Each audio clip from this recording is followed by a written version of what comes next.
my lectures, I will mostly speak about names. Etymologically, our names are connected to the names of people who lived in the past. They define our destiny, which can be influenced slightly by our social environment, the people we interact with, and the places we encounter.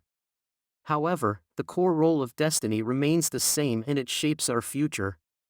I will discuss the most important place in the world, Jerusalem, and the places connected to it through their names and significance.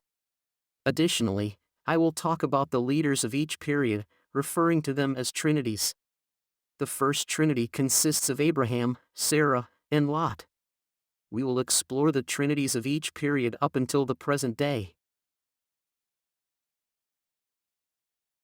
You wrote somewhere that 7 Habsburg souls, who were meant to rule over Europe, will enter human bodies simultaneously in 7 different places.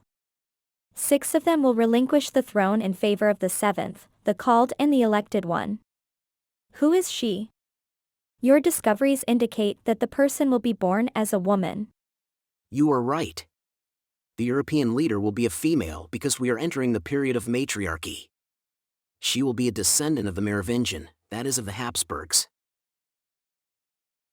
You wrote that the names predict our future. How do you explain the name Isabel? The name is very interesting and indicative. I linked the first 3 letters of the name Isabel, Isa, with the word iron. These words indicate an iron lady from the period of matriarchy, which will soon spread over Europe. The person carrying this name can achieve something really great. What about Victoria, sir? Victoria is victory. The Slovenian word for victory is smaga, which means victory. And exactly this Slovenian word proves that Victoria is connected with Magdalene. Is it possible that Mary Magdalene and Jesus lived in Remy? Of course it is. So the new European ruler might come from Provence, from Remy? Sure.